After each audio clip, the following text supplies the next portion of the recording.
Casi todos, en algún momento, hemos mirado hacia arriba y nos hemos preguntado si hay algo más. Una inteligencia, un propósito, algo más allá de nuestro día a día. Sí, esa gran pregunta. Le ponemos muchas etiquetas, pero la más grande, la que carga más historia, es Dios. Claro, Hoy vamos a analizar un texto que toma esa palabra y la parte en dos. literalmente la fractura. Sí, tenemos en nuestras manos un ensayo corto pero potente, El Dios sin religión, que nos propone un duelo. Un duelo, me gusta. Por un lado, el Dios de las religiones que todos conocemos, y por otro, una experiencia que el autor llama lo sagrado. Dos conceptos que parecen lo mismo, pero que aquí son opuestos. Exacto. Nuestra idea es meternos a fondo en sus argumentos, que la verdad le dan una vuelta completa a cómo solemos pensar en la espiritualidad. Totalmente. Ok, vamos a desglosar esto. Y fíjate que lo primero que hace el texto es poner las reglas del juego bien claras. A ver. Advierte desde el inicio. Aquí no vamos a debatir si Dios existe o no. Ah, bien, se salta el debate de siempre. Se lo salta por completo. Dice que esa pregunta para él es una trampa, Una trampa. ¿En qué sentido? en que nos mantiene en el plano de las ideas. Lo que a él le interesa es otra cosa, diferenciar entre lo que llama una construcción mental, casi un personaje de ficción, Ok. y una experiencia directa, que describe como algo perceptible, casi biológico. O sea, nos dice, vamos a separar el concepto que hemos inventado de la realidad que podemos sentir. Esa es la división central que vamos a explorar. Claro, separar la idea de la experiencia. Y para hablar de la idea, el autor usa una imagen muy potente. ¿La del ventríloco? Esa misma. Dice que el ego, esa voz en nuestra cabeza que siempre está comentando, es un ventríloco. Sí. Y su obra maestra es el Dios de la religión. Es tremenda esa imagen. La describe como un personaje que el ego inventa para no sentirse solo en la oscuridad. Y lo curioso es cómo describe a este Dios. Sus características son muy humanas. Demasiado humanas. El texto lo llama un superyo proyectado en el cielo. Exacto, es como tomar nuestros propios rasgos y proyectarlos en una pantalla cósmica. Tal cual. El autor dice que este Dios personaje es un rey celoso, inseguro, que necesita que lo alaben todo el tiempo. Sí, que premia la sumisión. Y castiga la desobediencia. Lo que es fascinante aquí, y creo que es el núcleo de esta primera parte del argumento, es que está describiendo un caso clásico de proyección psicológica. Totalmente. Estamos tomando nuestras inseguridades, nuestra jerarquía, nuestro miedo, y construimos una deidad que refleja y valida esas mismas emociones. O sea que no es un descubrimiento de algo allá afuera. No, para nada. Es una externalización de lo que ya está aquí adentro. O sea que miramos al cielo y en realidad nos estamos viendo en un espejo. Pero, ¿por qué? ¿Por qué haríamos algo así? Bueno, ¿Cuál es la motivación, según el texto, para inventar un personaje tan complicado? el texto es muy directo en esto. La motivación es el pánico. Pánico. Específicamente, el pánico a la muerte. El ego, esa construcción del yo soy esto, sabe en el fondo que es temporal. Claro, sabe que el cuerpo va a morir. Y que esa identidad se va a disolver. Y esa idea, para el ego, es simplemente insoportable. Así que, ¿qué hace? Inventa una historia. Inventa una historia donde la muerte no es el final. Ahí es donde el texto habla del Dios refugio, que me pareció una idea brutal. Es muy buena. Es como contratar una póliza de seguros cósmica. El trato es, yo creo en ti, sigo tus reglas, te alabo, y a cambio tú me garantizas que no voy a desaparecer. Exacto. Me das una vida eterna, un paraíso, lo que sea. Es un Dios completamente utilitario. Una garantía extendida contra la aniquilación. Tal cual. Es una visión muy dura, ¿eh? La de una relación puramente comercial. Y creo que el autor usa esas palabras póliza de seguros, trato comercial, a propósito, para impactar. Claro, para sacudir un poco. No dice que en la religión no haya consuelo o comunidad, que son cosas muy reales, sino que la estructura fundamental de esa relación es un intercambio. No una conexión incondicional. No, por eso lanza esa frase tan filosa. No hay amor ahí, hay pánico gestionado. Uf, qué fuerte. El argumento es que el creyente tradicional no ama a Dios, ama su propia supervivencia y usa a Dios como el vehículo para asegurarla. Ok, la crítica a la religión organizada es bastante directa, casi demoledora. Pero entonces, ¿qué pasa con los que rechazan todo eso? Los ateos. Los ateos. Uno pensaría que el autor los ve como los que ya se liberaron de este ventrílocuo. Bueno, y aquí es donde la cosa se pone realmente interesante, A ver. porque la respuesta es un no rotundo. Ah, no. No. El texto da un giro y dice que el ateo a menudo sigue atrapado en la misma partida, solo que en el equipo contrario. ¿Cómo? El creyente dice, Dios existe. El ateo responde con la misma vehemencia, Dios no existe. El punto del autor es que ambos están discutiendo apasionadamente sobre el mismo concepto. Sobre la misma invención. Exacto. Uno construye un ídolo de madera para adorarlo. El otro construye el mismo ídolo, pero para quemarlo en la plaza pública. Pero, en ambos casos, toda la atención está puesta en el ídolo. En la idea. Pero espera, eso es un argumento fuerte. Muchos ateos dirían que no están destruyendo un ídolo, sino simplemente señalando que no hay evidencia de que exista. Es una pregunta clave. ¿El texto aborda esa diferencia? No se mete tanto en la finura del debate epistemológico, sino que se enfoca en el foco de atención. ¿Ok? Para explicarlo, usa su metáfora central, la del mapa contra el territorio. Ah, sí. El creyente tiene un mapa muy detallado de Dios, cómo es, qué quiere, dónde vive. El ateo militante toma ese mismo mapa y se dedica a demostrar punto por punto que es una falsificación. Entiendo. Pero ambos, el teísta y el ateo conceptual, pasan su tiempo discutiendo sobre el mapa. Mientras que la realidad, lo que está pasando ahora mismo, es el territorio. Y al territorio, dice el texto, le da exactamente igual lo que opinemos sobre él. Lo llama aconceptual. Sí, o sea que la realidad misma no tiene una opinión.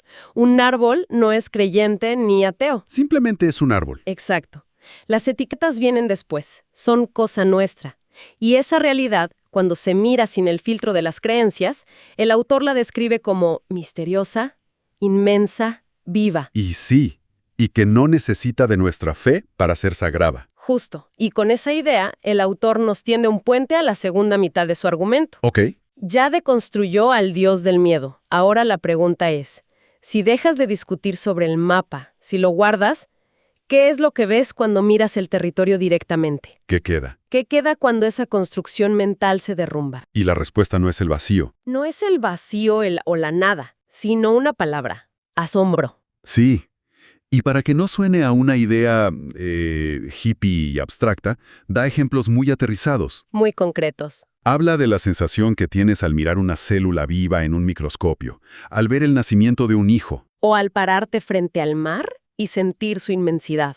o incluso al enfrentar la muerte sin el consuelo de una historia prefabricada. En esos momentos, dice, la realidad es tan intensa, tan abrumadora, que el ventríloco, Se queda mudo. esa voz interna que comenta y juzga, simplemente se calla. Y ese silencio, un silencio lleno de presencia, es lo que el autor define como la experiencia de lo sagrado. Claro.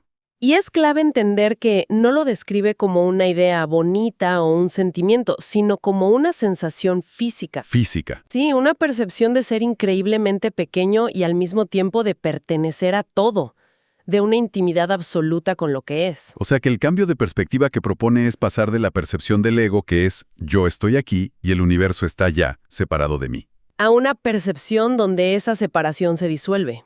Hay una frase en el texto que es muy poética. Dice algo como, eres el universo experimentándose a sí mismo desde este punto concreto del espacio-tiempo. Es muy potente. Suena un poco cósmico, pero la consecuencia es muy práctica y demoledora para la religión tradicional. ¿Cuál es? Si no hay separación, si la ola no está separada del océano, entonces no hay nadie a quien rezarle allá afuera. Ah, claro, el acto mismo de pedirle algo a una entidad externa pierde todo su sentido. Exacto, y esa idea de que no hay separación tiene una consecuencia práctica inmediata en cómo se vive la espiritualidad. La del mapa es un acto de pedir, es un monólogo. Sí, Es básicamente un intento de convencer al universo de que cambie sus planes para ajustarse a los nuestros. una negociación. Una negociación. Los ejemplos son los de siempre. Por favor que consiga el trabajo, por favor cúrame de esta enfermedad. Que mi equipo gane el partido. Sí, el centro de la ecuación siempre es el yo, mis deseos, mis miedos. Es el niño pidiéndole dulces a un padre cósmico. En cambio, la contemplación o la meditación, que el texto ubica en el territorio, Es justo lo contrario. No es hablar. No, es escuchar. No es pedir, es recibir la realidad tal cual es. No busca cambiar nada. Busca alinearse con el flujo de las cosas. Dice el autor que esta práctica no negocia ni promete. Su única frase auténtica, si tuviera una, sería «hágase tu voluntad». Pero aclara algo muy importante. Sí, que esto no es resignación pasiva. Exacto. No es resignarse y dejar que la vida te pase por encima. La analogía que se me ocurre es como estar en el mar. A ver, La resignación pasiva es dejar que la corriente te hunda. La aceptación activa que describe el texto es reconocer que no puedes detener las olas, pero puedes aprender a surfearlas. me encanta esa analogía. Dejas de pelear contra la fuerza del agua y empiezas a moverte con ella. Es perfecta. No luchas contra la realidad, sino que colaboras con ella. Es la rendición de esa parte nuestra que quiere controlarlo todo ante lo que el texto llama la inteligencia de la vida. Justo. Y esto nos lleva, inevitablemente, a la última gran idea del ensayo. La muerte del intermediario. Exacto. Si la experiencia de lo sagrado es directa, como surfear la ola, si no se necesita pedir permiso. ¿Qué pasa con todas las estructuras que se han construido sobre la idea de que sí se necesita un intermediario? Las religiones organizadas. Claro. El autor las describe como un negocio que vive de administrar un puente. El mensaje implícito que venden es: tú, como individuo, estás sucio, eres un pecador, eres limitado. Lo divino, en cambio, está lejos, es puro y perfecto. Y nosotros, la institución, somos el puente que los conecta. Pero claro, el puente tiene un peaje. Un peaje que puede ser aceptar un dogma, seguir un ritual, obedecer a un sacerdote. El sistema entero, argumenta, está diseñado para mantener esa distancia. Y así justificar la existencia del puente. Pero el texto dice que cuando se investiga la naturaleza de la conciencia, ese puente, Se cae a pedazos. sí, Si lo que somos en esencia es el espacio de la conciencia y el cuerpo y el mundo aparecen dentro de esa conciencia, entonces la separación es una ilusión. y aquí usa otra analogía preciosa. La de la ola. Una ola no puede estar lejos del océano. Es que es perfecta. La ola es el océano manifestándose de una forma particular y temporal. La idea de que la ola tiene que hacer un viaje para llegar al océano Es absurda. absurda. Y la conclusión que saca de esto es radical. Si no hay distancia, no se necesita un puente. Claro. Si la ola ya es océano, no necesita un mapa para encontrarlo. Por lo tanto, No se necesita un sacerdote que te sirva de guía, no se necesita un templo de ladrillos. ni un libro sagrado como si fuera un pasaporte para entrar al cielo. Se desmorona toda la estructura. Toda. El texto concluye que el único templo real, el único lugar donde lo sagrado ocurre, es en la experiencia directa del aquí y el ahora. Y lo define con dos elementos increíblemente simples. El cuerpo respirando y la conciencia percibiendo. Ahí está todo. Ahí está todo, no en un edificio, no en una idea lejana, sino en la sensación de estar vivo en este preciso instante. Entonces, si tratamos de resumir el viaje, ¿qué significa todo esto? A mí me parece que lo que propone el ensayo es un cambio de gramática espiritual. De gramática, ¿cómo así? Sí, nos invita a dejar de pensar en Dios como un sustantivo, una cosa, una persona, un ente separado, y a empezar a experimentar lo sagrado como un verbo, Como un verbo, un suceder, un fluir. un estar siendo. Es una síntesis perfecta. Cuando dejas de buscar a Dios como un objeto que perdiste, lo encuentras como el hecho inseparable de tu propia experiencia. Exacto. Lo sagrado no está escondido detrás de la realidad como un premio. No.